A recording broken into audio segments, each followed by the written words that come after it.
Do I hate running backs. It's the toughest thing out of everything in fantasy football. Running backs suck to try to figure out because you can have a guy, it's the one position where the guy will be on top of the league, number one. The next year he'll be number one in the draft, then he falls off. It's so hard to get a consistent running back and catching him on the right way, not the downhill. It's especially tough for me this year. We got our draft lottery yesterday in one of my leagues, and I got the worst spot that I would have hoped for. In fantasy, it goes like a snake. You want 1, 2, or 3 would be nice, or you want the end, 10, 11, 12, depending on how many men your league are in, because when you pick at the end, you pick again before it goes back down. I got number 6, which means I'm stuck between a rock and a hard place. 6 means, okay, I'm Mccafrey, Cook, Kamara, Henry, they'll be gone. Those 4 will be gone. I would have even been happy with 4 because I know I'm getting one of them. But then you got 5 through 10. You got Zeke. You got Zeke, Saquon, Eckler, Jonathan Taylor, Jones, and Chubb. So I'll tell you what, if I don't get one of those top 4 running backs, Elliott has a bad taste in my mouth. All right, I'm this guy. I draft players. They have a down year, then I'm afraid to draft them again. I feel like this is going to happen to me with Ezekiel Elliott. I took Ezekiel Elliott last year, the year before, thinking it was a safe, nice beast. The guy, feed me, and he fell off. So that really sucked, and I had a shitty year because Ezekiel Elliott fell off. So I'm not gonna touch Ezekiel Elliott. He'll go right back. He'll have 1,500 yards next year. Everything will be beautiful, and that's the shit that happens to me. So, all right, the top. Let's just start at the top, and then branch out because that's the way it's got to go with the running backs because there's only a handful. Every offensive team unit in the NFL these days, their running attack is a unit. When I was a kid coming up, every team had their back.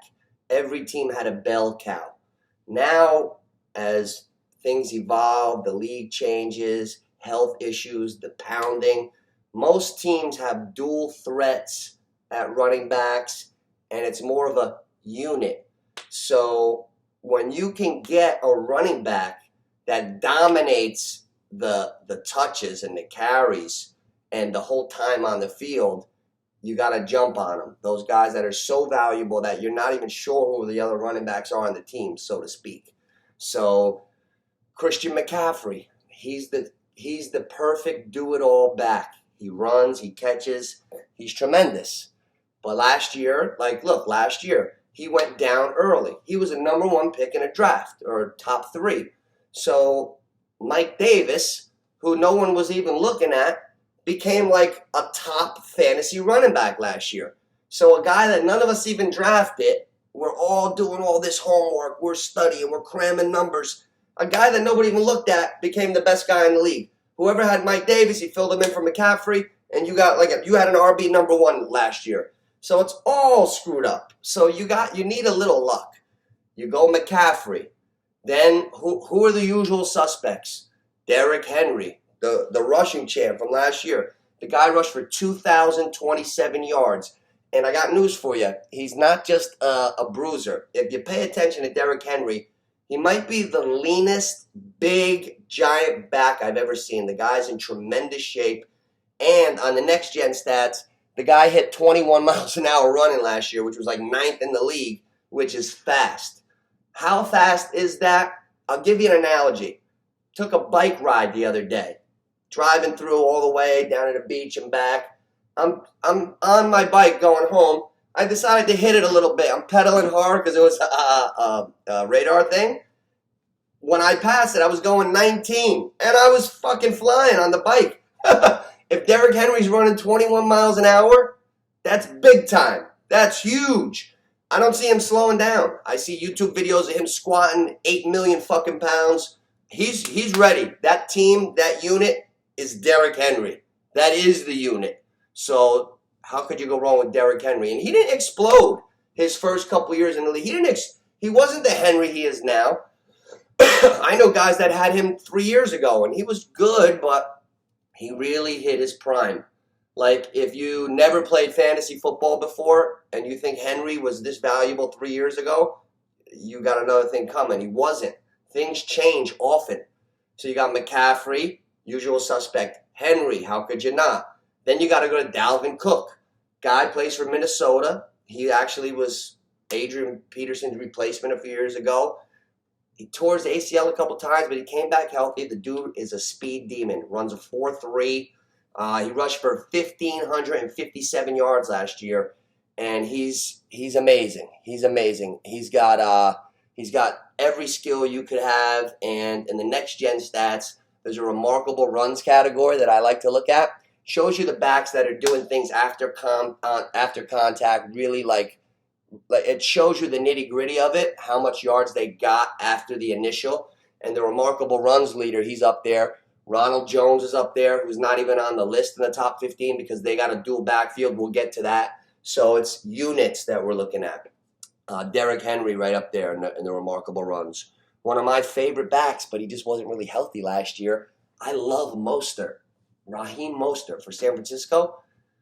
I was watching him in the playoffs a couple years ago when the Niners were making that run to the Super Bowl with Jimmy G. That kid could fly. There's guys like that we're not even looking at. If Raheem Mostert could stay healthy, I feel like that kid could be one of the best backs in the league. But we don't know. Right now we're crunching numbers and we're being very careful. It's probably the worst thing you could do because I've been playing so long. I know that none of this means shit. In 3 weeks from now, the lists are going to be upside down, and we're not going to know what the hell's going on, and we're going to figure out who's the backup for this person. That's why it's good to take backup sometimes at the end of a draft, so you got yourself not handcuffed. So Mccafrey, Dalvin Cook, can't go wrong. My next guy on the whole running back list at number 3, he's one of my all-time favorites. I love Alvin Kamara. How could you not like Alvin Kamara? The guy runs, he catches, he does everything. He is a very high guy on everybody's list. The only reservation I have with Alvin Kamara is the new system. But even though Breeze was hurt a lot last year, Breeze is gone, and Sean Payton is pushing Taysom Hill. He's pushing this Taysom Hill thing. I don't like it. I wish they could just have Jameis Winston as the quarterback. The guy has uber talent, tremendously talent. Let him take over the team.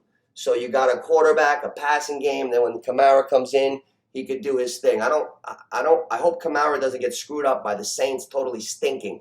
This is a year where the Saints and the Steelers can maybe not be in the playoffs, which leads me to their rookie running back, Najee Harris. I don't have him in my really top lists. I mean, I got him in the top 20, but I got him somewhere around 12, 13 right now. Najee Harris, super back, but here's what you got to think of.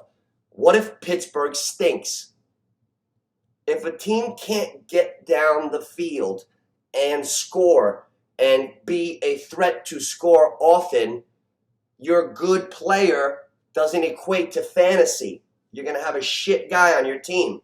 You can never tell, Stay away from guys that are good where you think the team might be a fucking dumpster fire, excuse my language.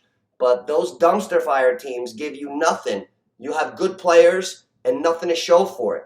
And you got things like that you got to watch out for. Ezekiel Elliott, okay, like McCaffrey, Cook, Kamara, Henry, we talked, that's my top 4. Now, I have the 6th pick in my draft. I wanted to take a running back.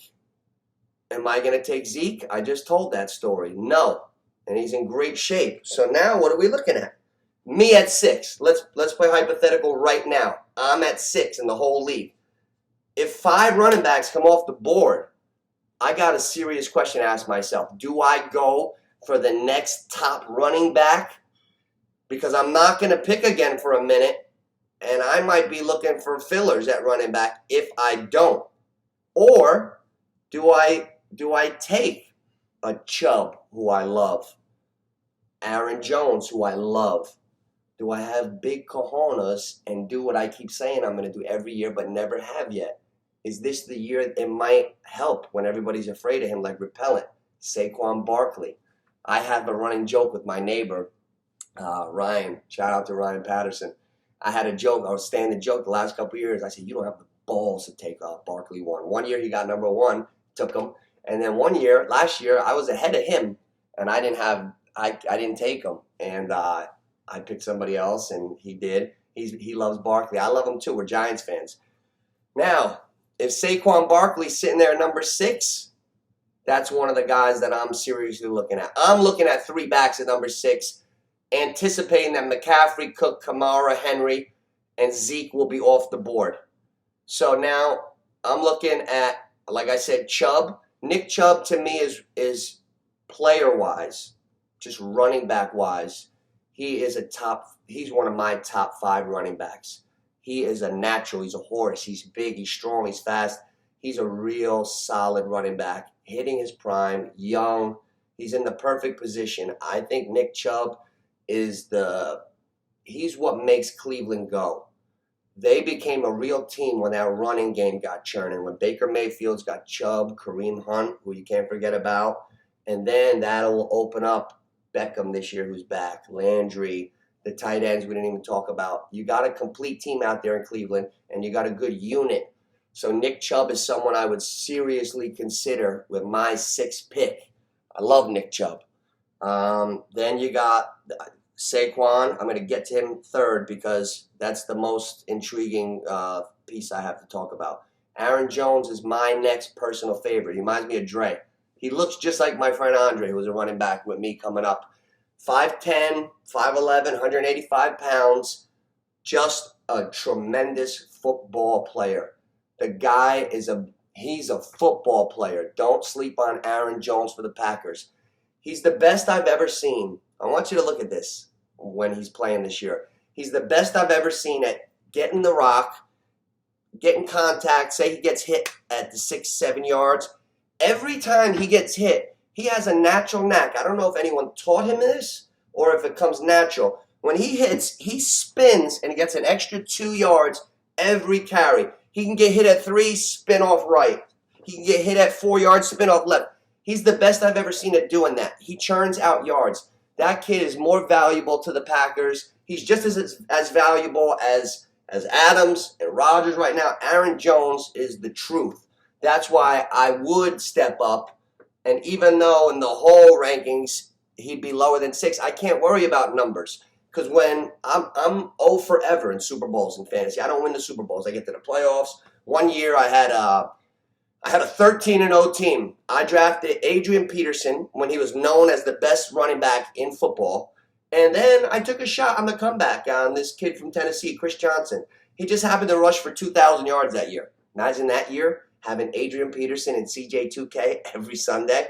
I went 13-0, had to bye, sat back, and I lost.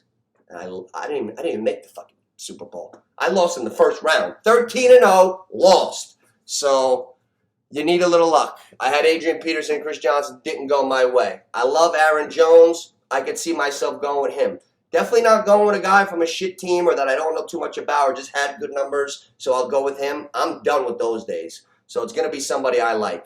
Leading me to Saquon Barkley. Okay. I love Saquon Barkley. Coming out of Penn State, his first year with the Giants, I think he had 2,000 all-purpose yards. I have a theory. Every time I see a guy come back from an ACL injury, they come back faster. Saquon Barkley is one of the greatest natural athletes I've ever seen in my life. He's probably going to heal tremendously. If they got him on this super juice that everybody's on, come back faster, then he's really going to be something special. Okay, leading me, I'm going to go back in time, come right back. 2012, or what? I think it might have been 2012. Adrian Peterson had just blown off his leg in Washington. He tore his ACL, his MCL, and it was in December. So Adrian Peterson, they're saying, is back. I'm in the backyard.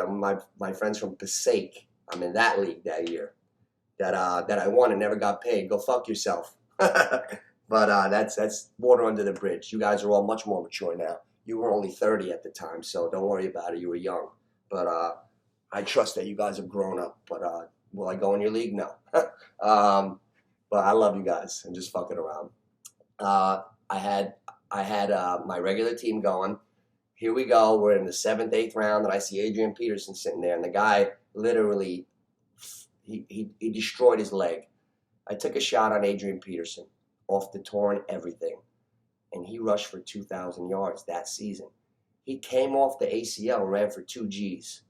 So if he did that 8, 9 years ago, I have a feeling Saquon is going to be back on some shit, and he's going to be tearing shit up. And I looked, he got hit on an average, every time he touched the ball, contact caught him at 0.4 yards a carry, which is the lowest ever. Like another back, I forgot who it was, a good back, he had his career low, it was 1.7. Might have been somebody who had a little bit of a down year. It might have been Zeke. His yards, the first contact was 1.7.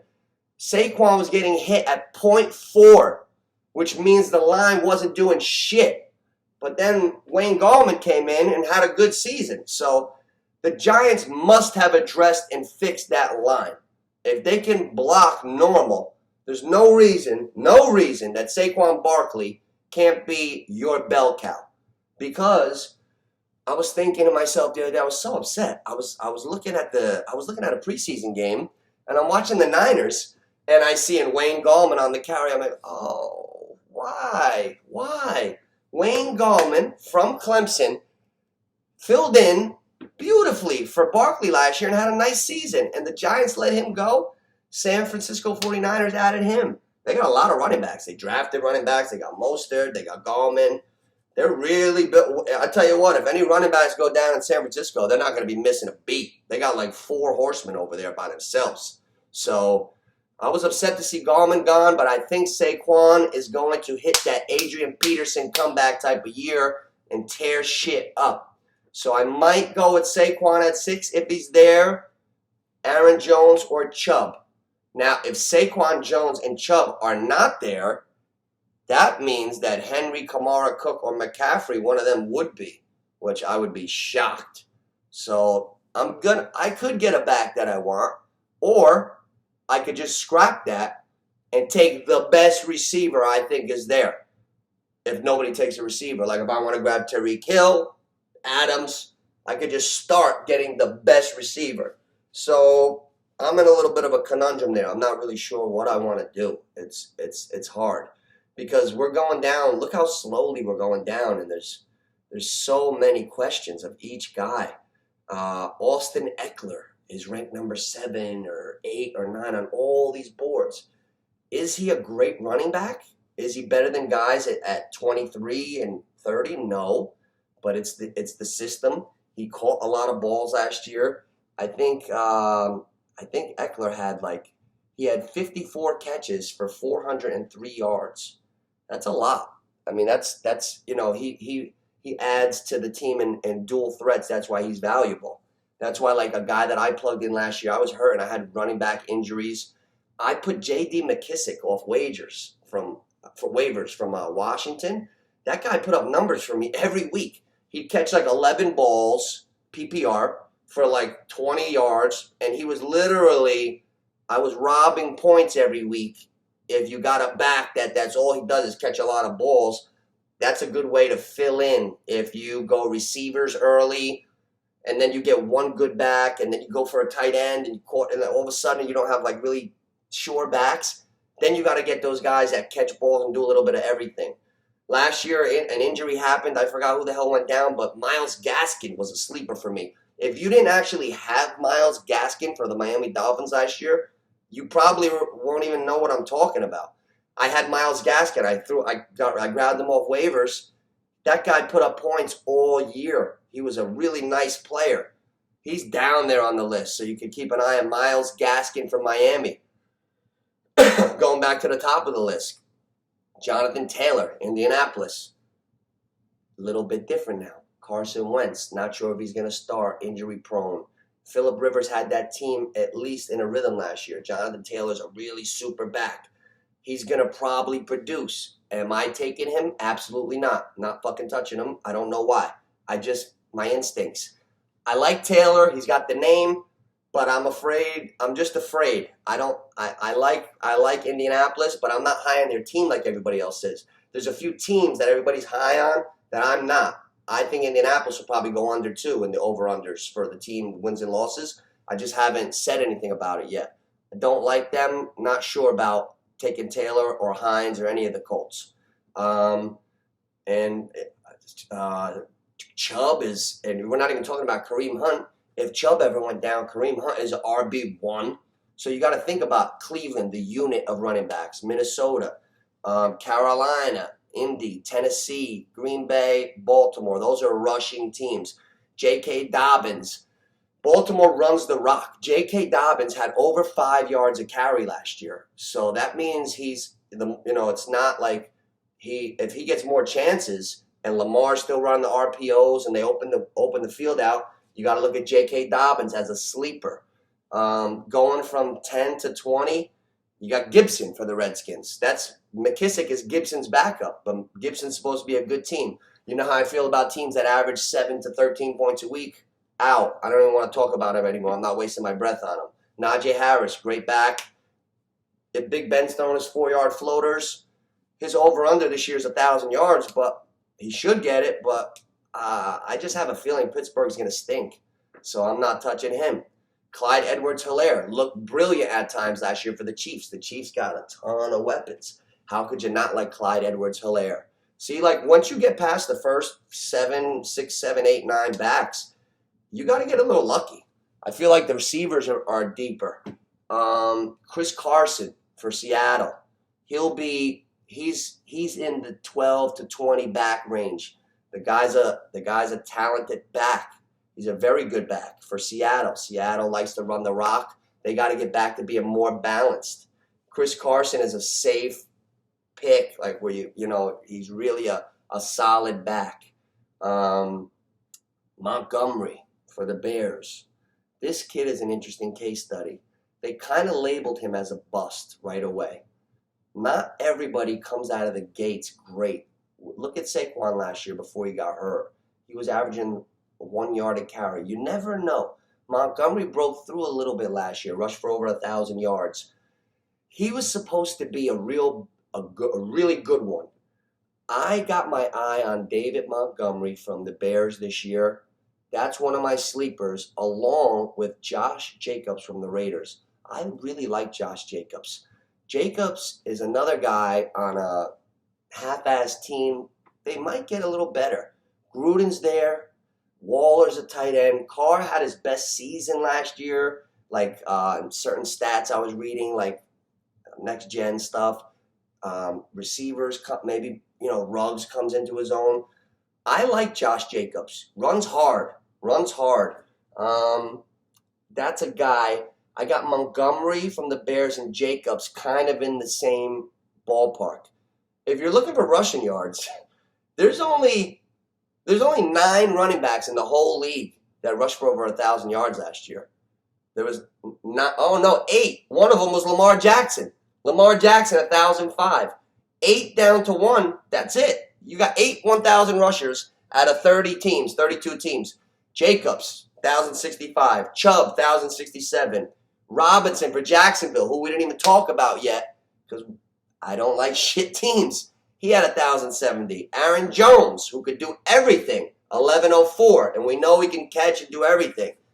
Jonathan Taylor, 1,169. Like I said, super back. Then you got the big boys. Dalvin Cook, 1,557. Derrick Henry, 2,027. So we know who our top dogs are. That's why you got to pay attention to catches and PPR leagues, catches, targets. Kamara, he gets the most catches and targets, 83 catches last year. That's why he's not on the 1,000 yards list, but he caught for almost 800 yards, and we know how good he is, and he gets in the end zone. That's why you got to still look at him as one of the big dogs, even though he's not on the rushing leaders list. McKissick, like I said, I didn't even realize he had 80 catches last year. Oh, I guess that's why he bailed me out so much. Austin Eckler again. McCaffrey's going to be up there like that. Hines caught 63 balls for Indianapolis. That's a dual threat unit, the Colts. They're a dual threat unit. Davis, he switched teams, I think, this year. Davis is on Atlanta. The guy that filled in and did everything for McCaffrey last year and did so good, he's a Falcon now. So he'll be off my Falcon board because I'm not touching that team. Who else? Myles Gaskin, 41 catches. I knew it. These guys bailed me out. Zeke, 52 catches. And then you got, the usual suspects. Montgomery and Barkley will be there for receptions again if he's playing. So then, okay, who are some really great running backs, very good running backs that we could talk about that we know have the skills to be in a top 10 conversation, but I haven't even mentioned yet? Okay, let's go right to the Bucks. You got Ronald Jones and Leonard Fournette. I love them both. Leonard Fournette, they're going to split carries, and we have no idea who's going to do what on each week. It's going to be a Patriot feel. You got Brady there. Remember with the Patriots, you never know if it was going to be Sony Michel or White or Burkhead. It's kind of like 1 week it's going to be Fournette, another week it'll be Jones. So they're both really good running backs. If you have either one, they could probably start for you as your RB number 2, and you're going to get yards. You just got to be careful playing with fire when those teams you can't figure out. Henderson Jr. seems to be the lead back on the Rams. Everybody loves the Rams, so he's going to be Todd Gurley, right? I'm not touching him. I just got a bad feeling on the Rams this year. I express it all the time. I could be wrong, but I'm not touching anybody on the Rams. I like the receivers. I like Cooper Kupp and Woods, but I don't know about Henderson. I haven't seen him enough. I don't know. You got Sanders for Philly. Philly, probably another shit team. Stay away. Edmonds out in Arizona. Kareem Hunt is Chubb's other half. Kareem Hunt is a hell of a back. Remember him on Kansas City? Talking RB number 1. Kareem Hunt is gonna be out there. Then you got guys that I just have so much respect for. Clifford Etienne, the rookie for Jacksonville. If that team comes out and Trevor Lawrence is ready and they're balling, he might be a top back in the league right away. That guy did everything in college, everything. Who else you got? My favorite unsung hero, Mostert for San Francisco. But they got so many backs, we don't know who's going to be where. So, the top ones, we went down them. I don't like to do just straight lists. I like to talk about what I'm thinking about these guys. ATM, Melvin Gordon. Melvin Gordon is like a thoroughbred, but you never know with him. He doesn't catch balls. He might be a little overrated. I took him as a rookie. And guess how many touchdowns he had that year? 0.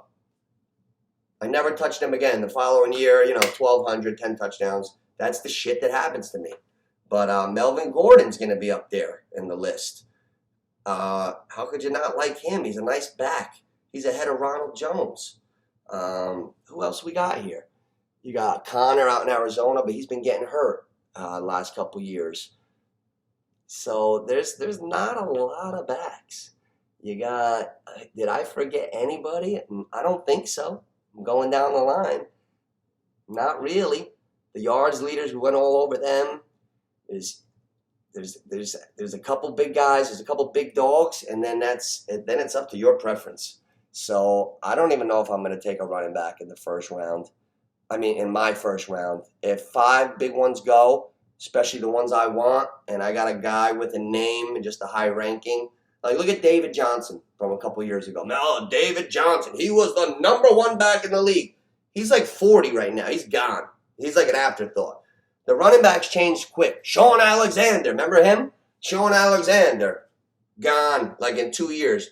It's hard to tell which running backs are going to be Frank Gore and produce for fucking 30 years. And then some guys just come on and they're good for 3 years and you don't hear from them.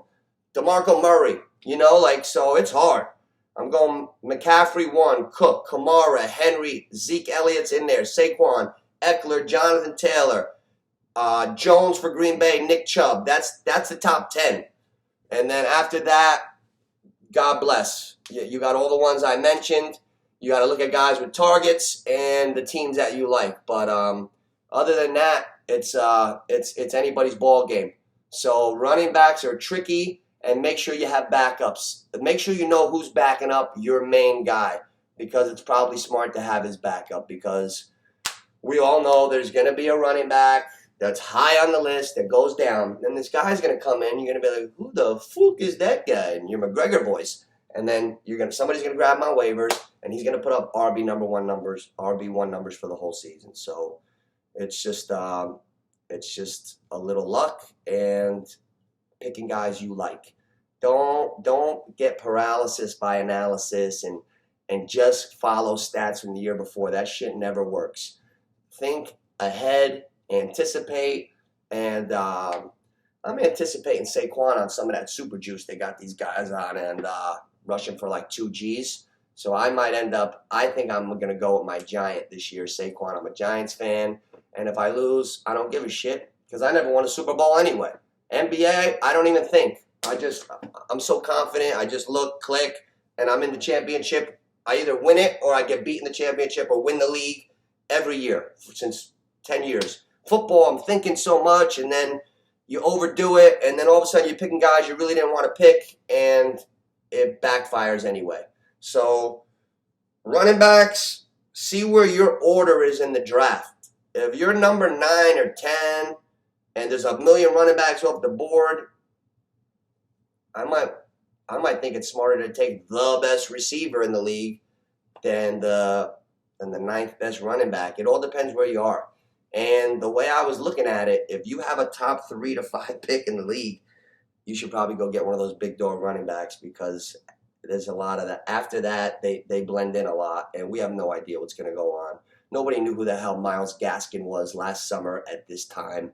You know, nobody knew J.D. McKissick was going to come in and catch 80 balls last year at this time. Think about that. Let's go in a time capsule. Let's go. Henry, we thought maybe, yeah. Jonathan Taylor, I don't know if anybody knew that. Jones proved himself again to be good from 2 years ago. Montgomery stepped up a little bit. Nick Chubb showed that he is a fucking force of nature. Now, there's no more wondering about Chubb. We know. So that's another reason to zone in on Nick Chubb. Lamar, dude's a running back and a quarterback. So until Lamar gets hurt, you could always take Lamar. He's on my Mount Rushmore of quarterbacks, because he could do it all. So unless he's hurt, you got to put him up to the top. I had to bench Breeze last year. I had Breeze and Lamar as my backup, because I didn't know he was going to be my backup, but I was going to start with Breeze. I didn't realize Breeze was going to fall off the cliff like he did. So then later on, when Breeze came back with Lamar, it was a no-brainer. So you gotta be able to go with the season. Preseason rankings are cool. We go down the guys. I hope I filled you in on a lot. But a lot of it is health, especially at the running back position. You got to hope your guys stay healthy. 17-game season, I'm thinking load management could come into play more than ever. So you got to be careful. You got to have guys backups, and then you need a little luck. So I might just end up going with Saquon, because what do I have to lose? Then when I go to the Giants games, I'll be in the house watching my running back. So we'll see. But that's my early running backs now, pre-draft. And then after we have our drafts in both my leagues and things start to happen in the preseason from week to week, I'm going to update receivers, quarterbacks, and running backs and tight ends. I'm going to keep updating things and tell you what I think and how it's going. This is just the start. This is like the birth. And then we're going to parlay all this off of the beginning, and we're going to have a fucking blast. I can't wait to do this with you guys. It's so much fun. It's off the beaten path. We're not doing the same vanilla lists like SportsCenter. Yesterday I'm watching a half-hour piece on First Take. Tim Tebow gets cut. Was it white privilege? Like, does anybody really want to sit in their house and watch that kind of content? I don't. That's why I'm here. We're going to have fun. We're going to talk sports. We're going to get into everything. It's always from a positive mindset, positive spirit. And I know that my friends are going to enjoy it. So if I'm enjoying it by just talking, I don't need any validation. I enjoy this. So if I'm enjoying it and I spread it out, and my friends are enjoying it. We don't get to see each other much anymore, a lot of us these days. So I'm spreading out enjoyment to you guys. Spread it to a few people. Like, subscribe. Hey, guys, don't forget to subscribe. Because if this keeps going, I'm just going to keep going. And then the fun never stops because they got boring topics. Whenever I'm watching, it's always a boring topic. It's always racially, politically motivated. And I just want to keep the essence of sports and the innocence, why we all like it and why we came in the first place, to why we play.